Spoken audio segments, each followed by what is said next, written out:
Assalamualaikum warahmatullahi wabarakatuh. Shalom, Om Swastiastu, Namo Buddhaya, dan salam kebajikan.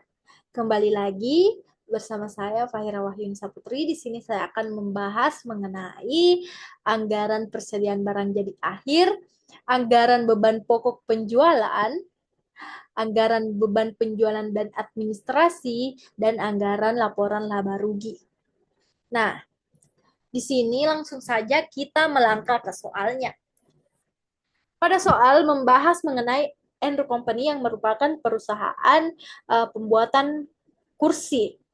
Nah, di sini setiap kursi membutuhkan bahan baku senilai $14 dan menggunakan jam tenaga kerja langsung 1,9 jam dengan tingkat upah $16 tenaga kerja langsung. Kemudian di sini tarif overhead variabel yaitu $1,2 per jam tenaga kerja langsung dan tarif overhead tetapnya adalah $1,6 per jam tenaga kerja langsung. Andrew berharap akan memiliki 675 kursi dalam persediaan akhir. Tidak ada persediaan awal untuk kursi perkantoran. Langsung saja untuk bahan baku di sini $14, tenaga kerja langsung $4, overhead tetap $3, dan overhead variabel $2. Untuk mendapatkan semuanya ini langsung saja kita kalikan jumlah jam tenaga kerjanya dikali upahnya. Jadi mendapatkan hasil segini. Langsung saja kita pindahkan ke tabel anggaran persediaannya. Di sini untuk persediaan akhir kursi 675 unit kita kalikan dengan biaya per unitnya. Biaya per unit itu langsung saja kita jumlahkan semua ini, bahan baku, tenaga kerja, dan overhead menjadi $23. Kemudian 675 dikali 23 sebanyak $15.606. Selanjutnya kita pindah ke anggaran beban pokok penjualan. Nah, di sini Andre Company memproduksi kursi perkantoran. Setiap kursi membutuhkan bahan baku senilai $14 dan menggunakan tenaga kerja langsung dengan upah $16, tarif overhead 1,2, overhead tetap 1,6. Itu semua per jam tenaga kerja langsung ya. Kemudian Andrew ini memproduksi kursi sebanyak 20.000 kursi untuk tahun depan dan berharap untuk memiliki 675 kursi pada persediaan akhirnya. Hampir sama ya modelnya dengan soal yang pertama. Yang membedakan hanya jam tenaga kerja langsungnya. Di sini kita asumsikan saja satu produk yang dihasilkan menggunakan 1 jam tenaga kerja langsung, 1 jam overhead variabel, dan 1 jam overhead tetap. Saja kita pindah ke tabelnya. Untuk bahan baku yang digunakan yaitu 280. Ini didapat dari perkalian $14 dikali 20.000 unit. Hasilnya $280. Kemudian tenaga kerja langsung itu diambil dari hampir sama ya dengan tadi, semuanya dikalikan dengan 20.000 unit. Langsung saja kita lihat di sini $16 kan. Selanjutnya pada overhead, di sini saya langsung saja jumlahkan semua overhead-nya, overhead variabel dan overhead tetap. Di sini saya langsung menggunakan rumus. Teman-teman bisa lihat di sini rumusnya. Ya, sama dengan hukum perkalian. Apabila ada perkalian, perkalian dulu ya yang dikerja, kemudian penjumlahan. Jadi pada Excel itu harus diberikan tanda kurung agar hasilnya tidak berantakan. Hasil perhitungannya tidak berantakan begitu. Selanjutnya di sini untuk biaya produksi yang dianggarkan kita jumlahkan semuanya. Nah, mendapatkan hasil segini. Selanjutnya persediaan awalnya tidak ada, kemudian yang ini jadi tidak perlu ada pengurangan lagi atau penjumlahan lagi. Selanjutnya di sini persediaan yang tersedia untuk dijual sebanyak segini ya, 656. Kemudian 656 ini kan tadi Andrew berharap ada 675 untuk persediaan akhirnya. Jadi saya gunakan rumus seperti ini ya teman-teman. Sama kayak tadi, agar mempermudah sih langsung satu kali hitung ya.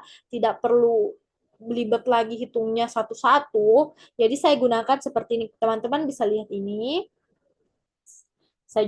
Saya kalikan dulu dengan bahan baku, tenaga kerja langsung, overhead variabel, overhead tetap. Terus saya jumlahkan semuanya. Jadi hasilnya $22 140.000. Untuk harga atau biaya yang digunakan untuk memproduksi 675 ini. Jadi beban pokok penjualan untuk barang yang dijual yaitu sebesar 633.860. Nah, di sini persediaan yang tersedia untuk dijual itu dikurangi dengan persediaan akhirnya, jadi mendapatkan hasil segini. Baik teman-teman, selanjutnya kita pindah ke anggaran beban penjualan dan administrasi. Kita pindah ke company lain ya. Nah, di sini Faxel Company membuat sebuah produk kertas di tahun depan. Dia berharap memperoleh penjualan sebesar 19.730. Terdapat komisi sebesar 3% dari penjualan. Adapun beban penjualannya diasumsikan seperti ini. Sebenarnya kalau begini kan, dia berharap memperoleh penjualan 19.730, kita harus menggunakan rumus BEP. Tapi tidak apa-apa, kita bisa menggunakan tabel seperti ini untuk menghitungnya teman-teman. Selanjutnya langsung saja untuk penjualan yang dianggarkan, langsung saja kita pindahkan ini ke sini. Kemudian berapa tadi komisi yang ditetapkan, yaitu apabila terjual semua, ini komisi yang akan ditetapkan itu sebanyak 3%. Jadi untuk total komisinya ini dimasukkan kepada beban variabelnya sebanyak 591.900.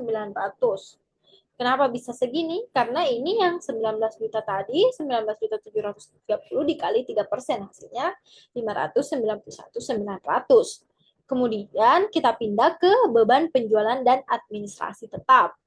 Nah, di sini kan tadi diasumsikan segini, sudah dikelompokkan semuanya gajinya, utilitasnya, ruang kantornya, dan iklannya.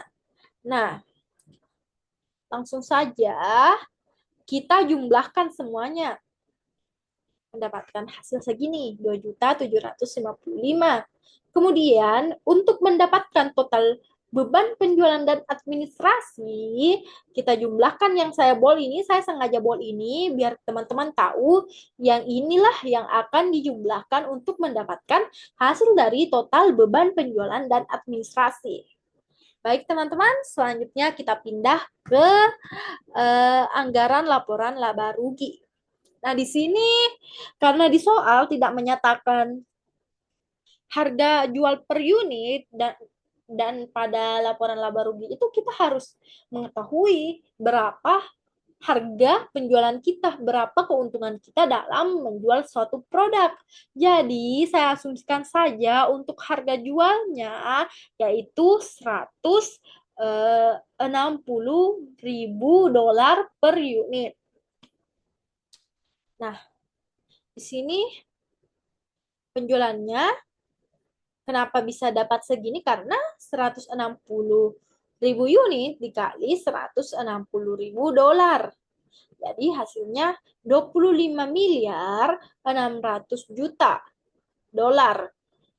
Kemudian untuk mengetahui beban pokok penjualan, karena di soal menyajikan bahwa beban pokok penjualan per unit yaitu sebesar $6, maka 160.000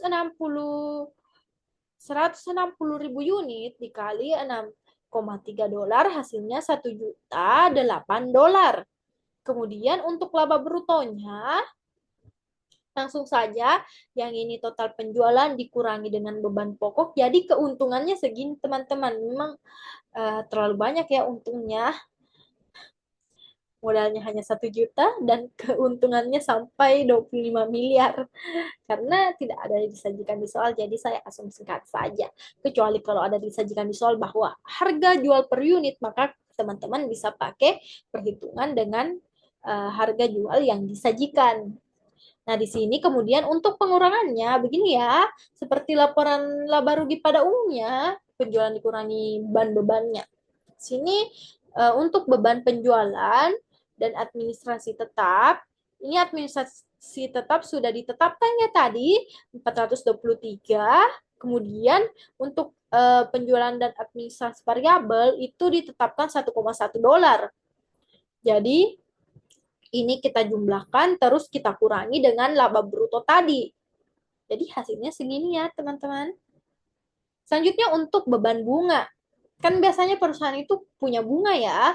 Apalagi kalau misalkan melakukan pinjaman ke entitas lain, tapi di sini kebetulan di soal tidak ada bunganya. Jadi kalau memang tidak ada, tidak perlu diasumsikan. Tidak sama dengan penjualan yang tadi. Kemudian laba bersih sebelum pajaknya itu langsung saja kita pindahkan di sini kan tadi nggak ada pengurangan dan penjumlahannya lagi ya, langsung saja kita pindahkan ini laba bersih sebelum pajak. Kemudian untuk mengetahui betul-betul laba bersihnya, eh, di sini kita harus cari tahu dulu berapa pajaknya. Nah, di sini disajikan pajaknya itu 35%. Jadi, laba bersihnya itu dikali dengan 35% mendapatkan hasil segini. Jadi, pajaknya itu 8 miliar. Kemudian, untuk mengetahui laba bersih yang dianggarkan, betul-betul laba bersih yang akan kita terima bersih tanpa potongan lagi, yaitu sebanyak 16 miliar 638.955.450 dolar. Baik, begitu teman-teman. Baik, itulah tadi penjelasan dari saya. Semoga teman-teman dapat mengerti. Terima kasih. Assalamualaikum warahmatullahi wabarakatuh.